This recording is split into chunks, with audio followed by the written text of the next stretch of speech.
नमस्कार दोस्तों, जय जोहार। मैं कौशल तिवारी और बिहनिया संझा में आपका स्वागत है। गुजरात लाबी यानी मोदी शाह के अलावा और कौन कौन लोग हैं? क्या गौतम अडानी है या उसके अलावा और भी कई नाम है? मुकेश अंबानी का भी नाम ले सकते हैं आप। बहुत सारे नाम है। पीएमओ से लेकर संगठन तक गुजरात लाबी का अपना दबदबा, और इस दबदबे के बीच सत्ता का पावर और संगठन की ताकत ने क्या सब कुछ तहस नहस कर दिया है।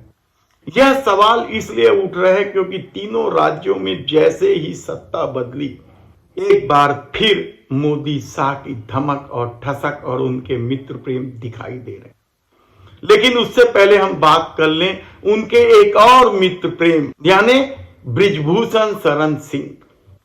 बृजभूषण शरण सिंह का दबदबा है और दबदबा रहेगा के स्लोगन इस कदर पॉपुलर हुए हैं कि इस पॉपुलैरिटी के सामने खिलाड़ी अपने को असहाय महसूस कर रहे हैं। पहले साक्षी मलिक ने कुश्ती छोड़ने की घोषणा कर दी, जूता टेबल पर रख दिया। उसके बाद बजरंग पूनिया ने पद्म श्री का पुरस्कार लौटा दिया और फुटपाथ पर रख दिया। गुंगा पहलवान ने भी घोषणा कर दिया कि वे अपना पुरस्कार लौटा देंगे।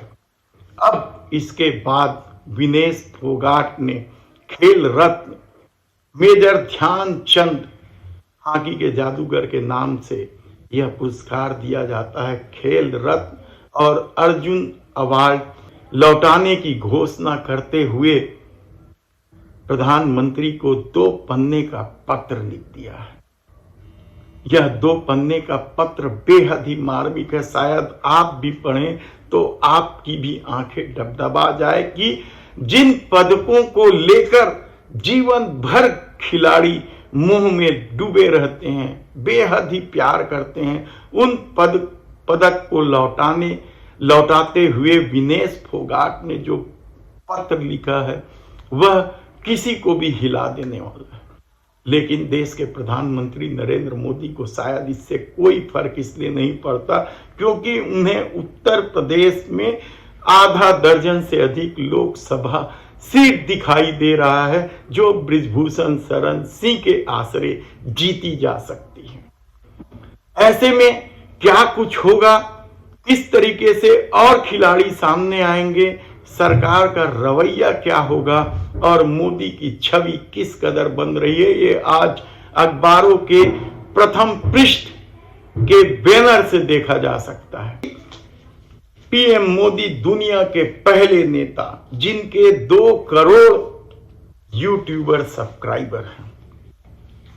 ये सत्ता की धमक है, ये सत्ता की ताकत है, और इसके सामने उन खिलाड़ियों का क्या जो देश का गौरव बढ़ाते हैं और पदक लेकर आने पर जिन्हें देश के प्रधानमंत्री बेटी कहते हैं।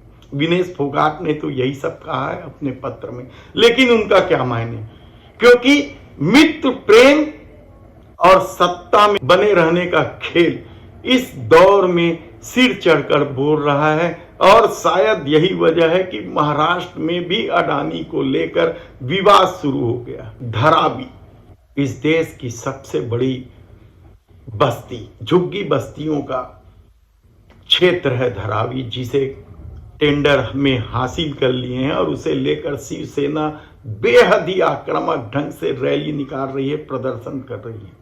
लेकिन अब अडानी का खेल वहां शुरू हो गया है और शरद पवार के नरम रवैये को लेकर क्या महाविकास अघाड़ी में भी फूट पड़ सकती है, देखना होगा। क्योंकि अभी तक शरद पवार जिस तरीके से अडानी वाले मामले को लेकर नरम रवैया अपना रहे हैं वह बेहद ही चौंकाने वाला है और यह शिवसेना को पसंद नहीं आ रहा है।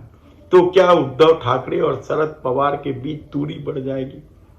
क्या पैसे की ताकत इंडिया गठबंधन में फूट डाल देगी? यह एक अलग सवाल है। लेकिन दूसरी तरफ छत्तीसगढ़ में सरकार बनते ही जिस तरीके से हसदेव को लेकर अंधाधुंध कटाई शुरू हो गई है, उसे लेकर विपक्ष हमलावर है। लेकिन भारतीय जनता पार्टी ने तो कांग्रेस पर ही आरोप लगा दिया है कि अनुमति वही दी, जबकि हकीकत यह है कि 27 जुलाई 2022 को विधानसभा में बकायदा प्रस्ताव पारित किया गया था कि पेड़ों की कटाई नहीं होगी और जो खदान नीलाम में दी गई है उसे वापस लेने के लिए प्रधानमंत्री को पत्र तक लिखा था, भारत सरकार को पत्र तक लिखा गया था। लेकिन जैसे ही सत्ता बदली और जिस तेजी से हसदेव को काटने की कोशिश शुरू हुई है, कहा जा रहा है कि 5 ही दिन में 50 हेक्टेयर से अधिक जंगल काट डाले गए। इसे लेकर आदिवासी जब विरोध करने लगे तो उन्हें नजरबंद कर दिया गया, हिरासत में ले लिया गया। लेकिन यह लड़ाई अब शहरों तक आ गई है, छत्तीसगढ़ की राजधानी में भी गूंजने लगा है। रायपुर पश्चिम के पूर्व विधायक और कांग्रेस के नेता विकास उपाध्याय तो सड़क पर उतर आए हैं और हसदेव बचाओ का आंदोलन को समर्थन करने लगे। आंदोलन से गोंडवाना गणतंत्र पार्टी, जिनके एक विधायक जीते हैं, कई सालों बाद वे चुनाव में जीते हैं, वे भी सड़क पर उतर आए हैं। तो आम आदमी पार्टी ने भी आंदोलन की रूपरेखा तैयार कर ली है। लेकिन सत्ता भाजपा की है और मित्र प्रेम किस कदर इस दौर में हावी है कि हिडनबर्ग की रिपोर्ट को भी किनारे कर दिया गया।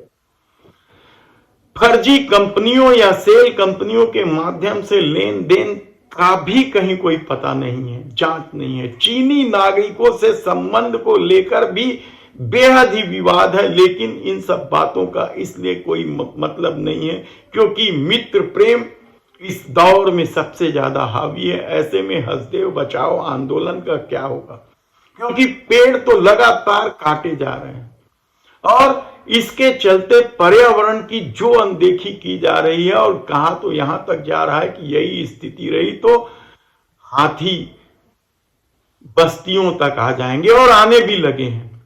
खबरें छपने लगी हैं, लेकिन केवल उन्हीं एडिशनों में छप जाती है क्योंकि आजकल बड़ा मुश्किल है कौन सी खबर कहां की है और कैसे सब खबर एक साथ मिल सके, बेहद कठिन है।